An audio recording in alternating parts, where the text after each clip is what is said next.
Hello YouTube. We're going to make a Celtic Shackle. This is a new thing that I've been working on.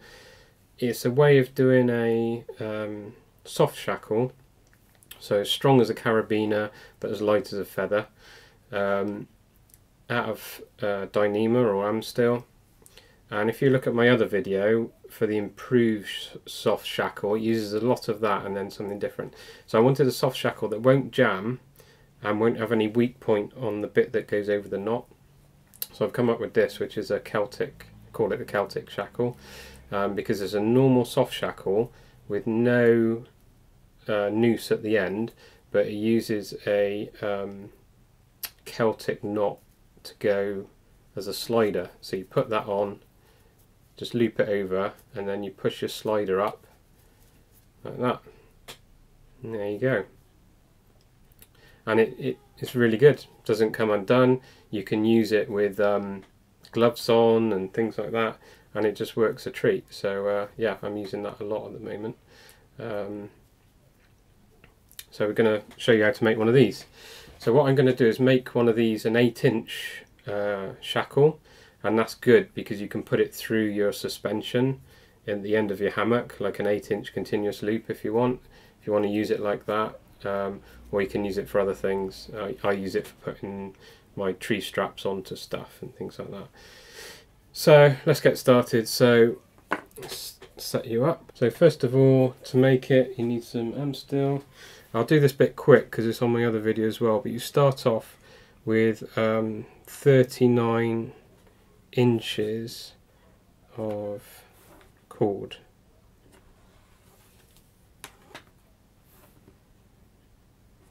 Okay. 39 inches of cord, and then you just thin the ends about 1 inch back. You make your loops as in the other video, and I'll take you when we get to that point. Take you back when we get to that point. Okay, so here we are. We've got two ends with the loops in, the right size, buried, and just continuous, nothing in there. And at the moment, the length of this is 23 inches. Okay, so just like the other one, you take your two ends, you make sure these are nicely lined up.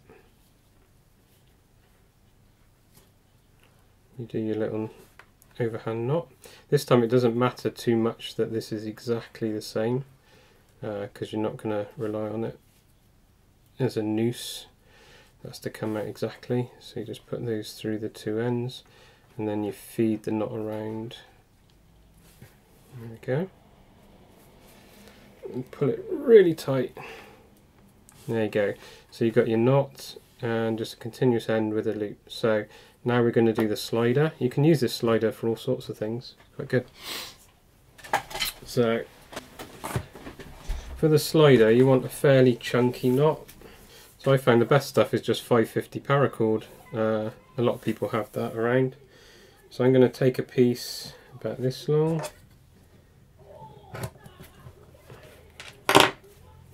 which is about 28 inches. So this is how we're going to do the Celtic knot. You take your end and you do a loop like that. So this is on top, this is underneath, like that, and then do another loop. So this is on top, this is underneath, and the whole loop is on top. Okay, and take your free end, and you're going to go down, up through the middle, and down through that end like that, like a weave. Okay, take out any twist till you've got 3 loops.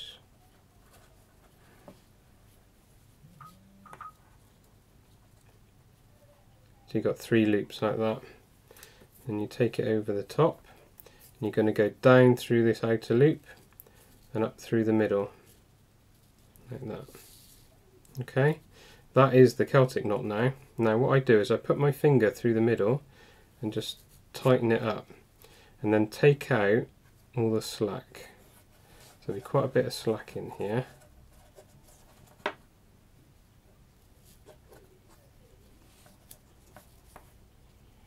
can see the Celtic knot starting to form.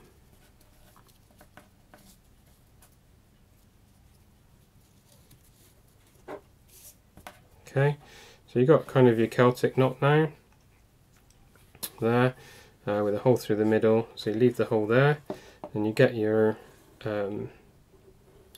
Celtic shackle, and you put that on, and you only put it up as far, there's the berries, you can feel the berries get thicker. You don't want it there, you want it on the thin bit where there's no berry in. So you take it there, and just pull on the two ends to tighten it up a bit, and then you work the knot. So you just take all the slack out of all the knot. It's hard to do it on the camera. What I like about this is you can adjust the tension of this onto the Dyneema as you go. So you can get the exact tension that you want, whether you want it really stiff and secure or loose or however you want it. So there you go. See? So let's just feel now. So it's quite stiff, I quite like that.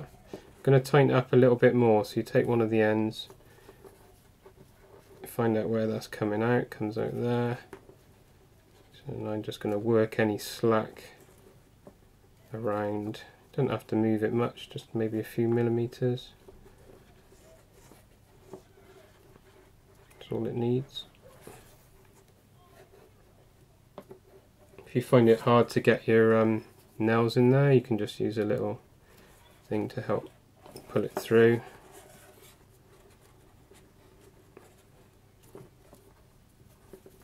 Keeps going round, weaving in and out. There. So now you pull really hard on the ends. Now that's quite a stiff knot now. Just mould it a bit so it's nice and round. This is the critical bit. What we have to do is cut and melt these ends, but you don't want any hard melted paracord here that's going to rub on here and wear it out. Okay, so we'll do this bit next. So now we're just going to take this and we're going to trim it, and it has to be just a few millimeters. So I'm going to use scissors for this to get it accurate. We're going to trim it, a bit of trial and error, but I'm going to trim it just there, which is about 5 mil from the end, so you can see it. Yeah, that kind of 4 mil maybe. There we go. Before it all unfrays, get your lighter.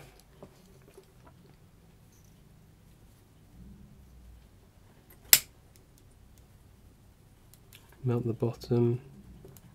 Careful not to get any heat on the Dyneema.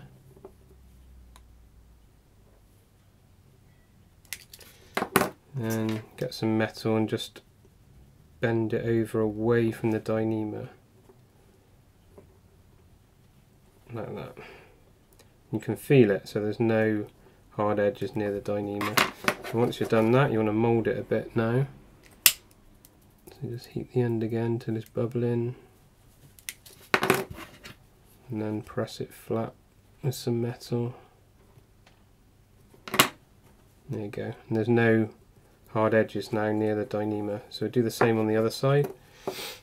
About 5 mil. Use your fingers a bit. There. There you go. Got your Celtic knot, melted ends with a bit of friction on your Dyneema. So you can put it over, cinch it up, and there you go. That is your 8-inch. Let's just check the length. So you can see it's 8 inches just before the knot, which is perfect for going in the end of your hammock or something like that. And it makes a nice size soft shackle as well, just using it. And I found that this doesn't tend to slip down or anything like that. It just stays there and stops this. Even if it does slip down, for that to go through there is pretty difficult. You need a lot of weird forces on it because the tension's going this way. You don't have it on the end like that. You could do, but I tend to have it like that. And then the forces are sort of lateral on the Dyneema, and it just stays there. And you can use gloved hands to undo it, and it never jams no matter what pressure you put on there. Now you can just slide this out and take it out, no problem. So there you go, that's the Celtic Shackle. Really easy to use, quite easy to make, strong, pretty safe. I would say it's not as safe as the normal improved shackle, but I've never had one fail, never had one slip on me or come off, so for me it's good. I like the fact that it doesn't jam, so no matter what you do. If you lark's head it on, I have found that does jam if you put tremendous pressure on it, but that's never going to jam, so real good improvement, I think. So if you want to try it out, just have a play. Celtic Shackle, there you go. Thank you very much. Cheers, bye.